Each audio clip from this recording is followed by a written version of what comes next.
This Week in Microbiology is brought to you by the American Society for Microbiology at microbeworld.org/TWiM.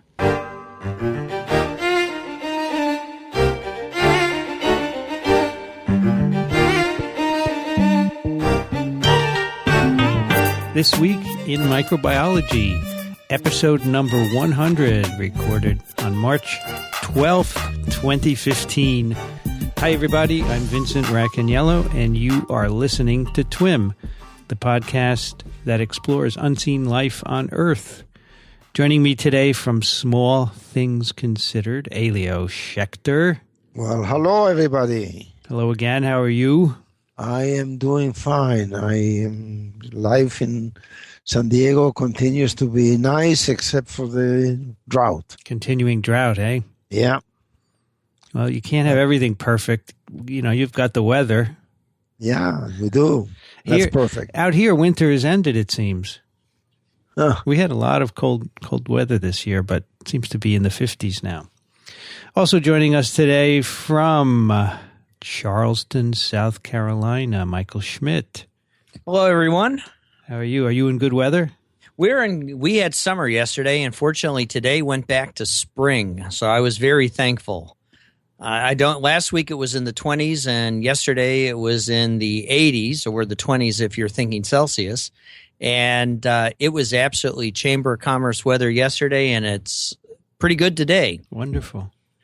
Well, to help us celebrate our 100th anniversary, we've brought back, I should say our 100th episode, not anniversary. I haven't been doing it for 100 years yet. We brought back one of the past hosts of TWiM, who was here for well over a year. She's coming to us from the Office of Science and Technology Policy. Jo Handelsman. Welcome, Jo. Thank you, Vincent. It's great to be back. Are you having fun? I am having a blast. The White House is a fantastic place to work, and Washington just got warm, so I'm happy with the weather. And there are no demonstrators outside the White House today, so it was easy to get to work. So I have no complaints. What are you, halfway through your tenure there? Oh, that's an unknown number, so it's hard to know what half is. I'll be here for at least another year and a half, but we're not sure how much after that. Is your plan eventually to go back to Yale? Yes. My lab continues, and I plan to go back and run the lab and teach. And it all sounds great, but I'm enjoying what I'm doing now, so I have no complaints about that either. So, Jo, I don't want to flatter you, but I want to flatter you. I'm really so happy to know that a person of your caliber is doing that kind of work. I think the nation is better for it. Science is better for it, and it emphasizes that microbiologists are pretty special people. All in one. Well, thank you, Elio. I appreciate it. It's a humbling job to have. It's a place that's filled with really, really smart, dedicated, passionate people. But they needed to learn a little bit of microbiology, and I'm doing my best teaching it. Right. Are you prescribing chicken soup? No, I haven't been doing that. I've been prescribing that they stop referring to soil as dirt and respect it a little bit. Good. Well, thanks for joining us today. We really appreciate it. And I can't believe we've reached 100 episodes. We started. How are we going to celebrate? By doing the usual thing. Whoop it up?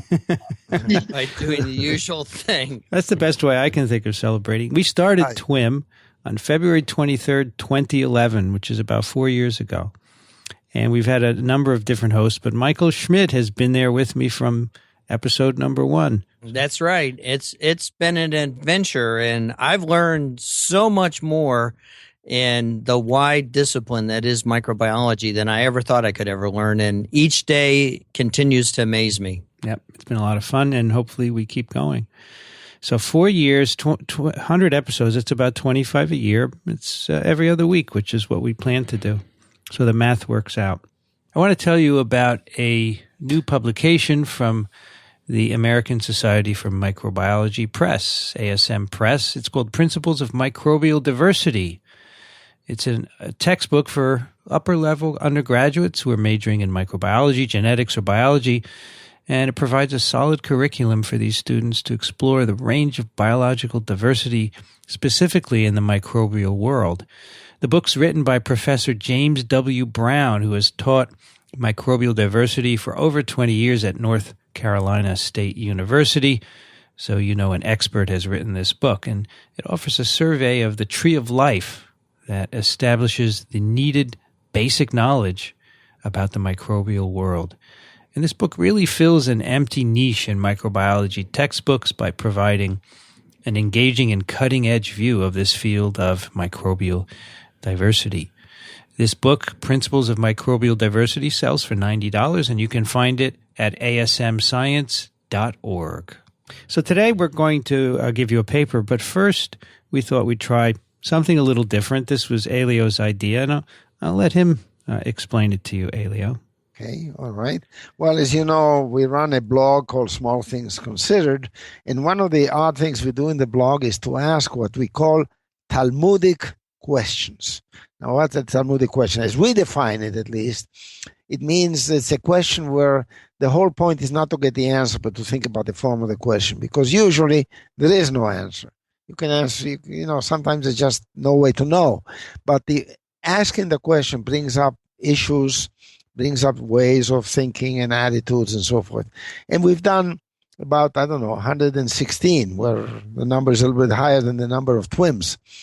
And I picked question number 104 as something we might discuss. This is an attempt. If this works, for all I know, we may do it again sometime. So the question is the following.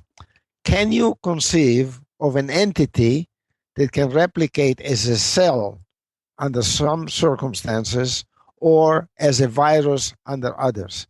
In other words, under some circumstances, it's a cell, and under circumstances, it's a virus. And the question is, what's involved in trying to think about this question?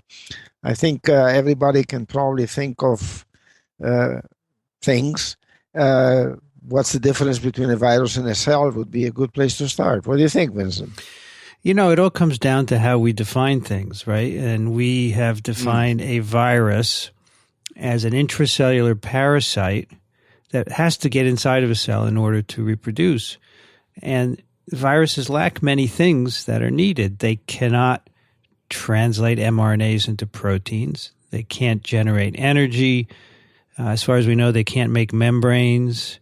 They cannot do a lot of things, and that's why they need a cell. So a cell can do all these things a virus cannot. So when I was thinking about this question, in some ways you have to change what you see as a virus, right? Because if it's going to be a virus sometimes and replicating independently, which is what a cell would be, then it would have to have all this other stuff, right? Right. So you have to think, I guess, you have to think of a big complicated viruses. And now it's easy because we know they exist. Yeah. Mimi and all these giant viruses have oodles of proteins and enzymes and things. So maybe you'd have to include that. It couldn't be a small... No, for sure. A little phage wouldn't work. No. MS2 virus couldn't work. Yeah, little right. phage. We know viruses that encode one or a few proteins, and they certainly wouldn't work. Yeah. My way of thinking about this is that the great divide between viruses and cells is that cells do not lose their bodily integrity. It is when they divide, they don't fly apart. They are retained as cells, and this has been true since the beginning. Don't ask me about the first cell and how that happened, but past the first cell, every other cell came from a cell. I think it was Virchow who said, Omni cellula ex cellula. Every cell comes from a cell. And a virus does the opposite. A virus flies apart at every replication event. Do you like the distinction? Yeah. Yes, for sure. I like that a lot. That's beautiful. That's a great distinction. And, when you begin to think about microbiology and then you think about what everybody is very concerned with today, and that's the whole issue of cybersecurity, as you begin to think about this Talmudic question about computer viruses and what they're doing to our infrastructure and all of the other things, you can begin to see how dissecting something as simple as a virus being able to infect a cell and whether or not it could be a self-replicating entity by itself, you really have to take a page and consider lysogeny, because lysogeny is really, if you will, if you'll permit me, the parent of the question, because when a virus enters a cell and calls that option play, is life good or is life tenuous? The virus will ultimately decide life is tenuous and insert itself into the host and then be carried with the host as long as conditions are right. And then it reverts back to its old self and becomes a virus and explodes the cell. But for many generations, it remains that cell where it's replicating, exploiting the host to effectively carry it forward vertically into the subsequent generations. Well, let me tell you that we get answers to these questions. That is, readers sending comments, and one called Daniel, I don't know his last name, said, a temperate phage replicates like a cell in lysogeny and like a virus when induced to its lytic cycle. I think this is what you're saying. Yeah, I think that's okay, except that when you say temperate phage replicates like a cell, that doesn't quite sit right with me. It's part of a cell. It's not a cell. It's part. So that's actually a great point, because I view viruses as organisms with two phases. They have the particle phase, and then they have the infected cell phase, right? So the virus, when it infects the cell, it commandeers the cell pretty much. It takes over things, directs everything. So you could almost answer your question by saying it already happens all the time, because when the virus infects the cell, then the cell divides, the virus divides along with it. But it's still not a virus acting like a cell. Right. I tried to come up with models where you could imagine the virus acquiring all the machinery to be a cell and then losing it again. But that seemed like a one-way street. And so I couldn't imagine it going back and forth from cell to virus and virus to cell. Actually, I was going to ask you, Vincent and Joe would know, are there any viruses known to possess ribosomes? Maybe just package them in as they are making their capsid? Yeah, there are some arenaviruses. The particles have ribosomes in them, and they seem to be captured as the viruses bud from the cell. But there are not many, and so it's unlikely that they're going to have any function. But well, you know, but I mean, we're certainly talking about something exceptional, right? Yeah, At least if you get away from the lysogeny aspect, you have to dream up something very, very special. But is the ribosome going to be able to do anything inside that viral particle? I think it goes back to Vincent's original definition of the infected stage versus the particle stage. And the way you phrased your question, Elio, is you asked him whether or not the virus pulled along a ribosome with it. And I think if it pulled along the ribosomal genes that gave it a better opportunity to replicate more virus or more viral proteins per unit time. But you know, the T7 family does that by its tremendous RNA polymerase that enables it to make so much RNA that then the cell just accidentally overproduces the proteins. That's true. But ultimately, doesn't it come down to energy? That what makes a virus is that it has no source of energy. So no matter how much machinery it carries with it, it can't use the machinery if it can't fuel it.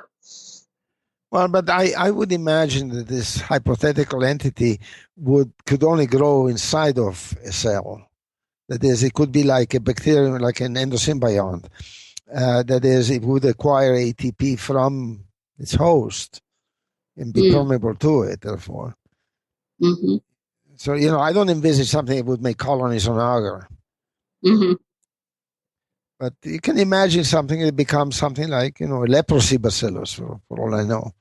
So something, or any of the endosymbionts of insects, which have a very reduced genome, require host functions galore, but divide by binary fission.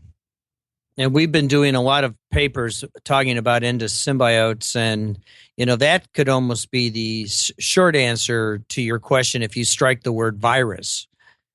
Because sure. If you use the synonym to virus, which is parasite, or endosymbiote, is a virus really an endosymbiote of our cells? Yeah. So you can imagine this entity take an endosymbiont and now give it an extra property, namely the property that once in a while it flies apart, let's say in a vacuole, and then it reassembles. That becomes a little bit like a virus, doesn't it? Maybe that's how they first arose, right? That's a thought. Maybe they were in cells and now and then flew off, as you say, and then that got to be the default. And they lost enough genes so that they couldn't go back. So it's it's a very interesting question. Makes you think. I think the most important thing, it makes you think about what is a virus and what is a cell, right? Right. That's the point, really. It'd be nice if listeners would tell us what they think of this, so that we may or may not do it again. Yeah. Do you want us to do Talmudic questions now and then? What do you think? Yeah, it wouldn't be very often, but once in a while. We can speculate for hours. Oh, we're good at that. or just take a look at the 116 odd questions on Elio's blog, or send us a Talmudic question. That'd be great. Send us a Talmudic question, and we'll noodle on it for a while. Yeah, that's a great idea. By the way, many of the Talmudic questions on the blog come from other people, so I'm delighted when that happens. Yeah. That just makes my day. That's great. Hey, Joe, do you miss talking with microbiologists in general? Do you still get opportunities to do that?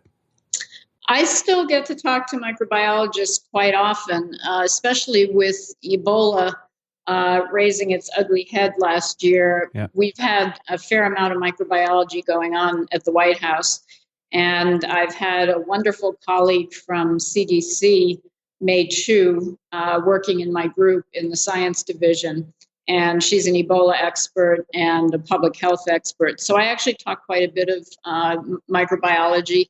And then we get a lot of visitors from who are microbiologists, and that's always a pleasure. So that's an open invitation, by the way. Cool. All right, let's do a paper. I came across this a couple weeks ago. It's published in Nature Genetics. It's called "The Single Natural Nucleotide Mutation Alters Bacterial Pathogen Host Tropism."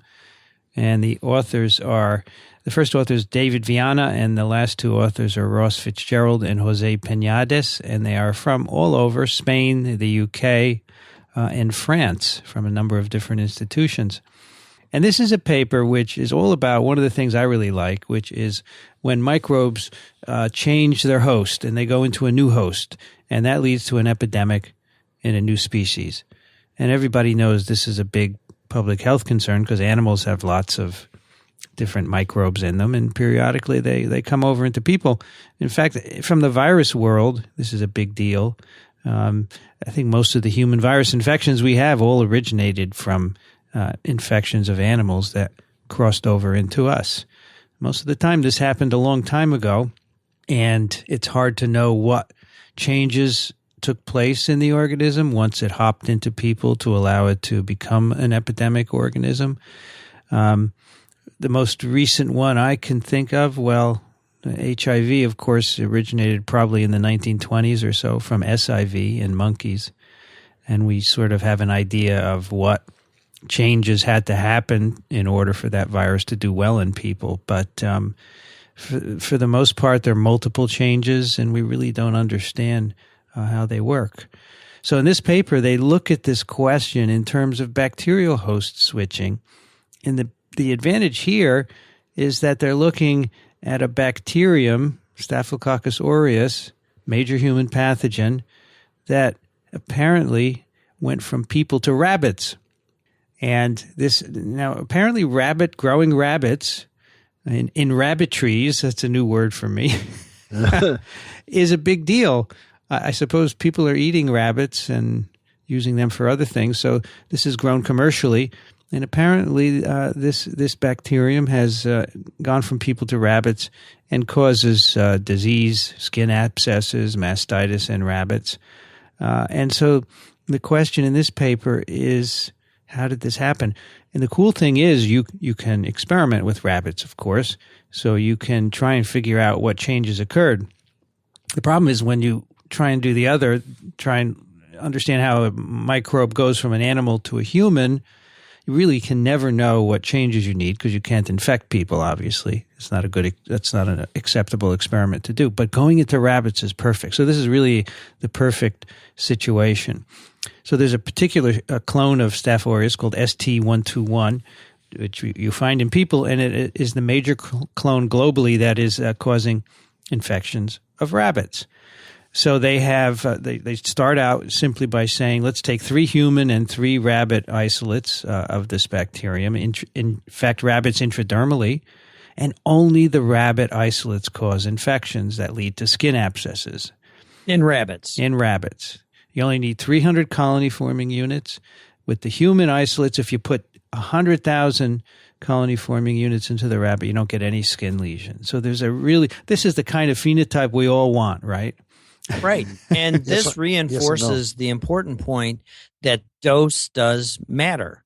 And that's, one of the hallmarks of whether or not it's a zoonosis, that is a disease that has jumped from an animal to people, or I guess a eumnosis, where it's jumped from a person to the animal. About anthroponosis. Anthroponosis. That's another way I've heard it, yeah. So, Elio, you said you don't like that kind of phenotype? I didn't say that. Oh, I thought you said you No. I said I love it. You love it. Yeah, yes or no. It's binary, yes right? No. It's really nice. So that's the phenotype. These human strains don't infect rabbits. Obviously, the rabbit strains do. So why is this?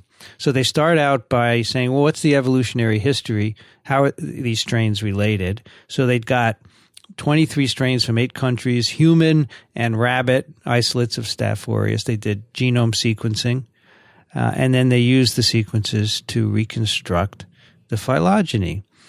And if you look at all the human isolates, you have a very complex phylogenetic tree that has a lot of diversity. You can tell that because the branches are very long. Or the rabbit isolates basically a cluster in a single clade, and these have been isolated many years apart. And they're mostly similar to a human isolate called F. And they calculate the evolution of these bacteria based on the sequence differences, and they can estimate that the most recent common ancestor of the rabbit collection of strains is in about 1976. And so they say, and this is typical when you're looking at phylogeny in this way, that the most likely explanation is that a single human to rabbit host jump occurred somewhere around 38 years ago. And that was what was so delightful about this figure, is they finally had an access that I could read. It was listed in years. It started at 1880 and went to the present. And so that was the first time one of these phylogenetic legends made real sense to me. Yeah, it's quite clear. So, if you had multiple introductions from human to rabbit, you would get more diverse phylogeny in the rabbit isolates, but it's just one. And that's a typical scenario. Okay, so it went at some point from human to rabbit. So let's understand now what the bacterium had to do in order to go from people into rabbits. And the first thing they look at are mobile genetic elements, so DNAs that move around hosts. These often play a role in adaptation. And most of the human strains that they looked at had these elements, and they usually encode toxins that are involved in producing disease in people. But none of the rabbit strains had any of those mobile elements. And none of the rabbit strains had any elements that were unique to rabbits. Isn't that amazing, actually? Yeah. Would you have guessed that mobile genetic elements are not involved in something? They're involved in everything. Yeah. No, I found it amazing, and I'm sure there are plenty of examples where a mobile element is responsible for important phenotypes. I see a Talmudic question coming. What's that? Would you anticipate mobile genetic elements not being involved in tropism? Yeah. Or species tropism? Right. So then that leaves them the genome, the core genome. And so they compare the genomes, and they have lots of differences between. So they want to know what mutations are common to all the rabbit strains and not present in the human strains. So they find 9 nonsense mutations, that is, a mutation that makes a stop codon, so it truncates the protein. 254 non-synonymous mutations, which means they cause an amino acid change. And then they went through and started reversing the mutations in the rabbit and introducing the changes into the human strain. And they use this F strain, which is the closest to the rabbits. And then they infect rabbits and see if they can get skin lesions. And what they find is really remarkable, and that's why the title of this paper is so neat. They have 3 mutations in a protein called DLTB, and this encodes an enzyme. It's called D-alanine lipoteichoic acid and wall teichoic acid esterification protein. It's basically a membrane protein that puts alanine into teichoic acids and lipoteichoic acids, which are in the cell wall of these gram-positive bacteria. And which are thought to be important in virulence. They're thought to be important in virulence from previous work, right? And here they have 3 mutations if they change these in the rabbit strain, you lose the infectivity of the strains for rabbit. So then they take the human strain and introduce one of these amino acid changes into it. It's a threonine to lysine. And this allows the strain to infect rabbits at very low doses. So just one amino acid change in the whole genome of this human strain, and now it can infect rabbits and causes the skin lesion. And they do a very cool experiment, which in virology we always love. They then change this back to show that you lose infectivity, showing that in all the manipulations that you did, you didn't introduce any other mutations in the genome. So one mutation, it turns out that if you add the other 2 from this DLTB gene, it helps elevate the infectivity and persistence of the bacteria. But really one is all you need. And that's, of course, where the title of this paper comes from. So I guess the next question is, what is this protein doing? Why, if you put alanines onto teichoic acids, why does that help you infect rabbit? By the way, excuse me, can I interrupt? Yeah. The experiment I don't think they did do was to a gain-of-function experiment, which these days is controversial. But they could make that mutation artificially in one of the human strains and show directly that it becomes a pathogen. Oh, so you're saying they didn't passage the bacterium and see if it naturally occurred? But it doesn't matter. I mean, it's quite clear, right? Yeah. It's quite clear. I'm picking nits. Yeah, that would be interesting. But as we'll see later, these mutations in this protein, amino acid changes in this protein, are also associated with other strains of Staph aureus that have gone into rabbits as well. So that's right. This protein seems to be an important target. So what is DLTB doing? Well, if they delete the gene from the rabbit strains, then the bacteria cannot infect rabbits. So this is making a protein that's clearly functional. And they do a series of experiments, but they all turned up negative. Attaching alanines to the teichoic acids is increased in the rabbit clone versus the human clone, but this has nothing to do with the mutations that they introduce. And there was no difference in the content of alanine associated with the different alleles. There's no difference in the structure or the composition of the peptidoglycan. And there's no difference in interaction with the host innate immune system. So they don't know why changes in DLTB are allowing Staph aureus to infect rabbit. It must be a function of the protein that we don't really know about at this point. So that is obviously something you'd like to know, but they come up empty for that. And the last thing they did was to look at other strains of Staph aureus that infect rabbits. This ST121 is the predominant one, but there are many others. And they have evidence that, 39 of 39 rabbit strains that they look at from diverse lineages had one or more changes in DLTB. And so that's the same protein that we've been talking about. And so this is a pretty important target for being able to infect rabbits, at least in terms of Staph aureus. And they also find changes in DLTB in other bacteria. They found it in a soil-adapted Bacillus amyloliquefaciens and in Streptococcus pneumoniae isolated from humans. So they speculate that maybe this has some general role in adaptation.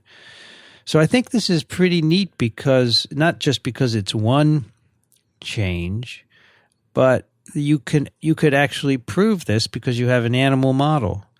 As I said before, you have a rabbit that you can infect with strains that you've altered in different ways, and you just can't do that with people, obviously. You have to make associations, which make it harder to make any conclusions.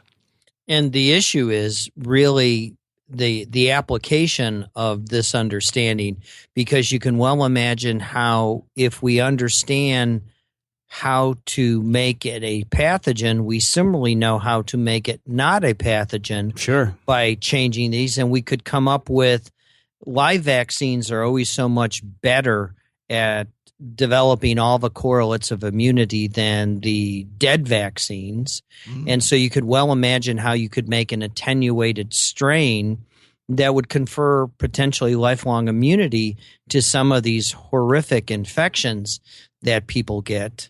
And if you develop all of the correlates of immunity to the pathogen itself without having all the pathogenic consequences, so much the better. Yep.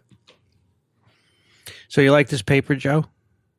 I did like this paper. There were two things that it made me think about, and one was what kind of general principles about species hopping would come out of this work, because especially where I am now, we talk all the time about what are our upcoming epidemics, what viruses or bacteria or fungi are out there in animals right now, ready to jump into humans and cause the next Ebola or AIDS or some other epidemic.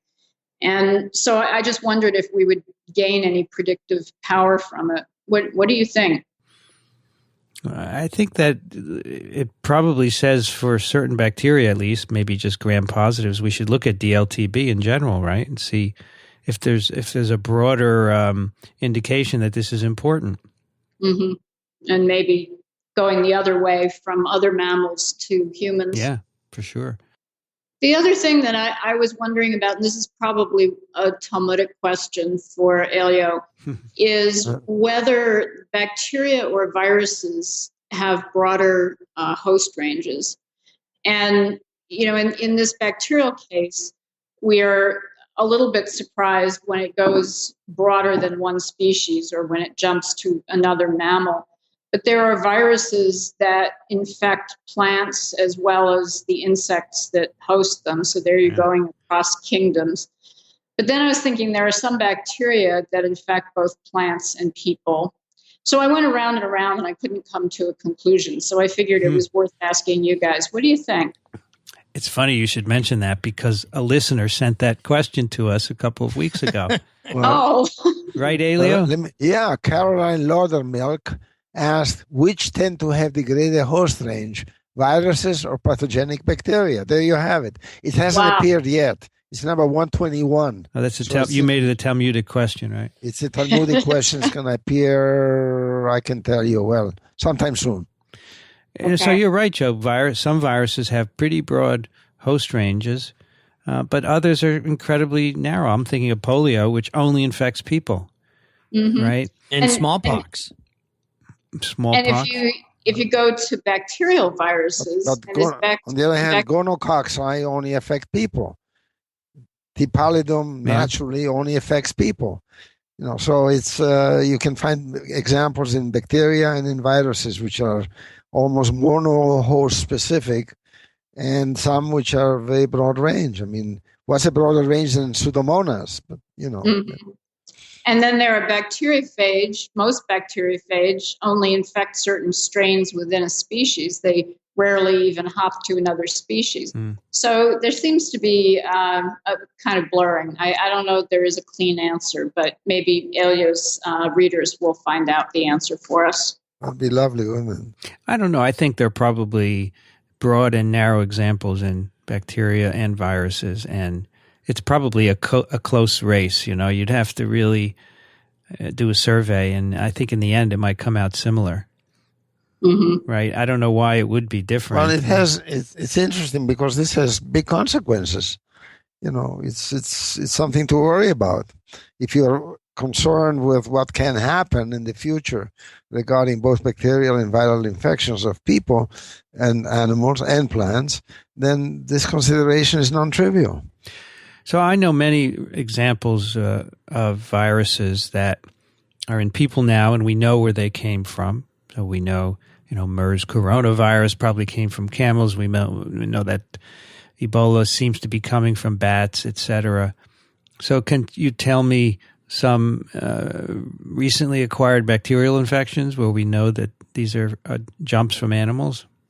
Staph aureus is probably a good one because Staph aureus is principally thought to be a human pathogen. You look at Salmonella typhi and Salmonella typhimurium. Typhimurium principally is lethal to mice, while Salmonella typhimurium in people just causes mild diarrheal diseases. And as I was going back to in the beginning, I says it's about dose, what the infected dose is in order to find that unique receptor that enables the microbe to attach in order to elicit the pathology. And in this particular paper, what we saw was a very low dose. 300 staphylococci were able to confer infection in their rabbit model, whereas normally they were taking hundreds of thousands, if not millions, of staphylococci from humans in order to cause the same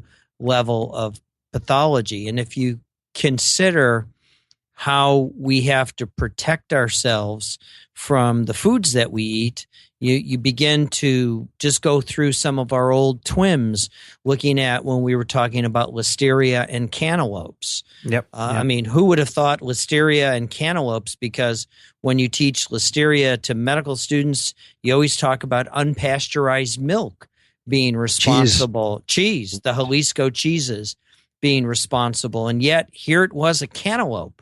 Or you look at E. coli 0157 H7, which was principally responsible for spinach outbreaks. And it's because we learned that deers do what bears do in the woods.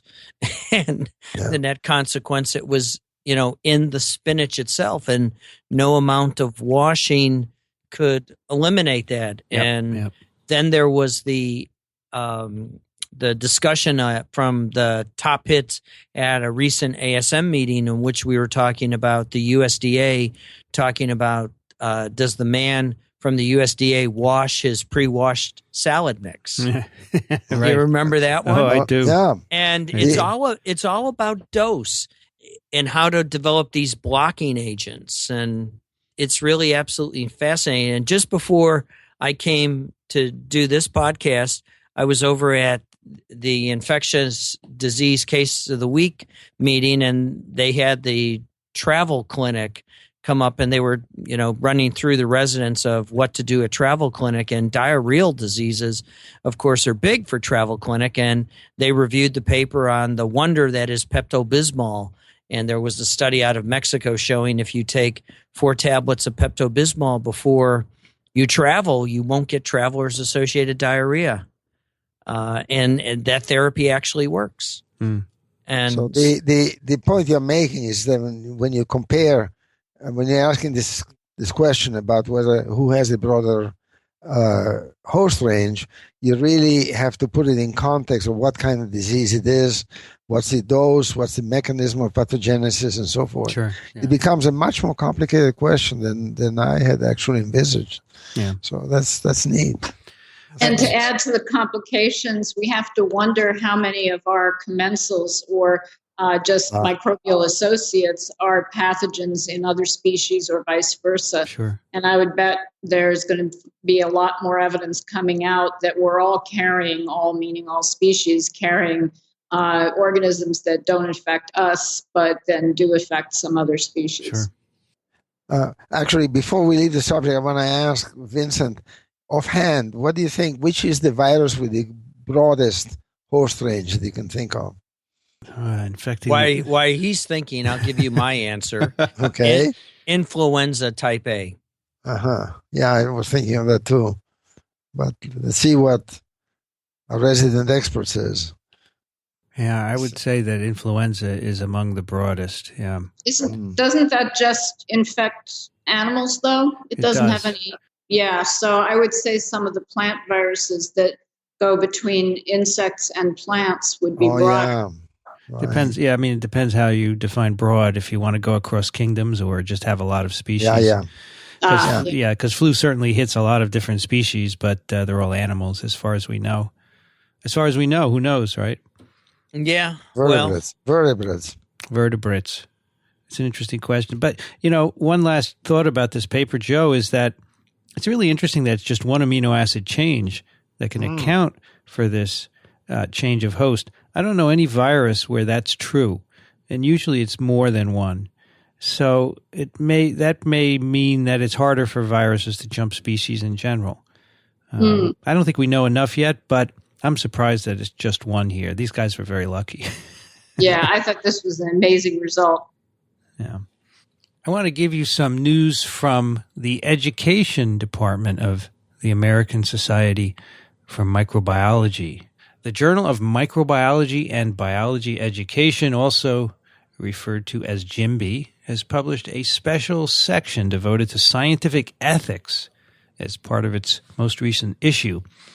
This section is guest edited by Dr. Beth Fisher from the University of Pittsburgh, Dr. Frederick Grinnell from the University of Texas Southwestern, and Dr. Michael Zygmunt at the University of Pittsburgh. It's a 45-article section that provides a comprehensive look at ethics in science, including the responsible conduct of research, ethics in science education, scientific publishing and authorship, and ways to incorporate ethics into STEM education. These articles provide vetted ethics-related activities and tools that can be used in a class or a laboratory setting. This special section is also essential for the ongoing education of active researchers and research mentors. It provides articles on why RCR training is necessary in the research environment, ways of incorporating and evaluating RCR training, and discusses the potential influences like funding, research competition, and authorship that may compromise research integrity. For the complete table of contents and to learn more about the journal, you can go to jmbe.asm.org. All right. I have three emails I'd like to read from our listeners. And the first one is from Matt. This is Matt Doherty, who is the author of a paper we did recently. He writes, I just listened to the latest TWiM. Thanks for covering our horizontal gene transfer paper. It was great to hear you all talk about it and give your thoughts. This was a paper where a gene went from bacteria to a tick and participates in giving the tick immunity. With regards to the selective pressure for retention of the DAEs in genomes, once the extremely unlikely horizontal gene transfer event happened, I'm not sure we will ever know the bacteria that drove that. For example, in ticks and mites, it was likely an ancient pathogen of that ancestral chelicerate over 400 million years ago.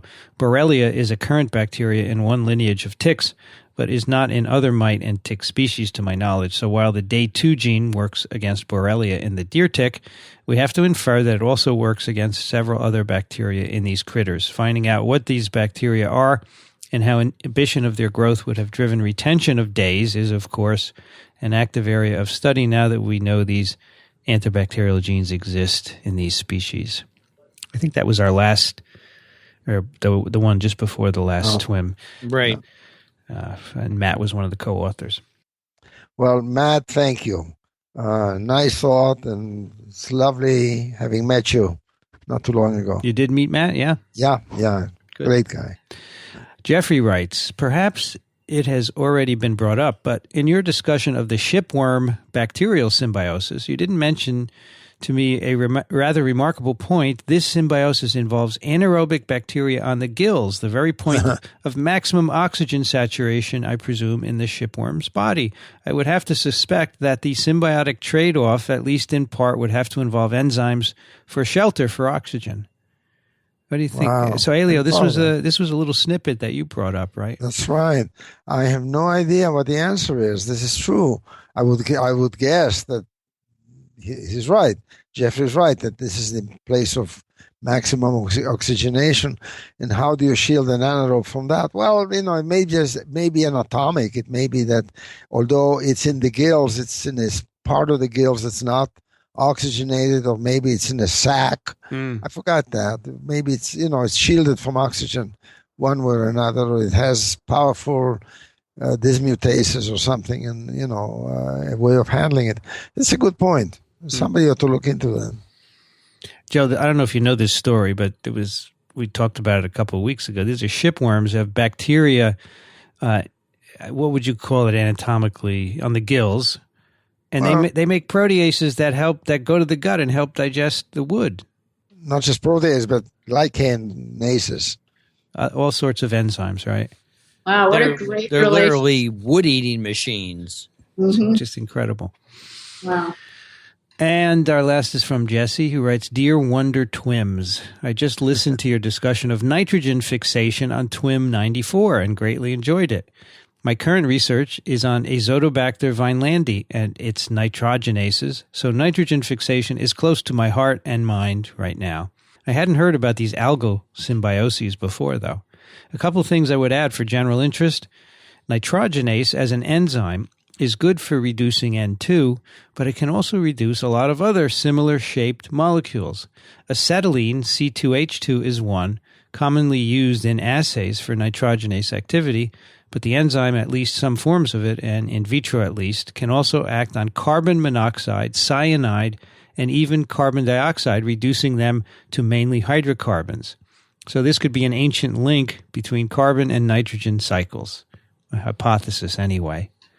Despite the toxicity of oxygen, Azotobacter is an obligate aerobe, with very high rates of respiration observed. It's been thought that this high respiration rate is part of what protects the nitrogenase from oxygen, reduce quickly oxygen to water before it can react with the enzyme. My reading so far suggests this is controversial, though. Thanks for all the good discussions, Jesse. Wow. It's cool. It's fascinating. Yeah. I didn't know most of that. Well, that's really cool because Jesse's last controversy about the oxygen protection for nitrogenase and Azotobacter was a major controversy when I was in graduate school. Yeah. So that's been going on for a few decades. Wow, that's cool. Well, Jesse is a PhD student, but he's also the host of Bacterial Files, which is another ASM-sponsored podcast. So you should check that out. And that will do it for TWiM number 100. You can find this episode and all the others on iTunes and also at microbeworld.org/TWiM. And we love getting your questions and comments. And send in Talmudic questions as well to TWiM. Please do. TWiM at twiv.tv. We could probably do an entire show on a Talmudic question. Yeah, or even on email. We could talk for an hour easily. That's one thing we're not shy about here. TWiM at twiv.tv. I want to thank everyone for being here for our 100th episode.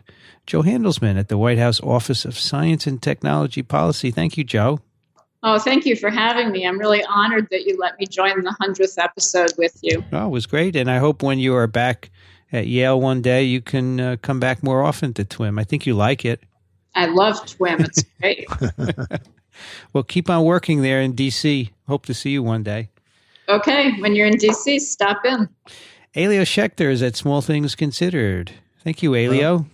My pleasure. Happy 100th. You too, and thank you for joining us all these episodes. We really appreciate it. And hope you still like it, and we'll continue I love it. For a long time. This is more fun. And Michael Schmidt is at the Medical University of South Carolina. Thank you, Michael. Thank you, Vincent. And it's been a real honor and pleasure to have done 100 of these with you. I mean, it's not. I haven't gotten quite to my 100th because sometimes we're absent, but collectively, it's been great fun. I know. I thank you for joining us and for being brave to be here from the beginning, because who knows how these things are going to work, right? That's right. I also want to thank Michelle Swanson, who couldn't make it today, but she's been with us for a while at the University of Michigan. We've also had lots of other co-hosts and guests over the 4 years that we've been doing this. It's a lot of fun. And, of course, we thank ASM for their support of TWiM, and in particular Chris Condayan and Ray Ortega for their technical help. I'm Vincent Racaniello. You can find me at my blog, virology.ws.